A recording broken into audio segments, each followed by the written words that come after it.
Subscribe my channel so that you can never miss an update.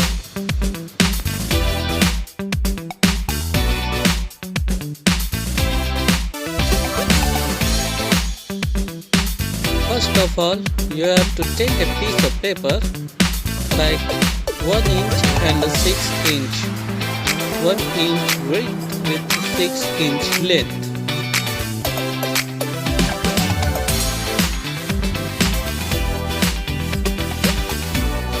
Then hold it as shown in the video.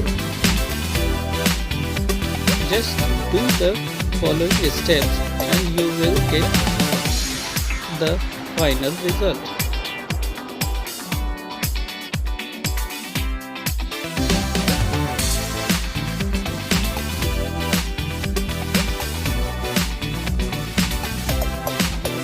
This is very small piece of paper.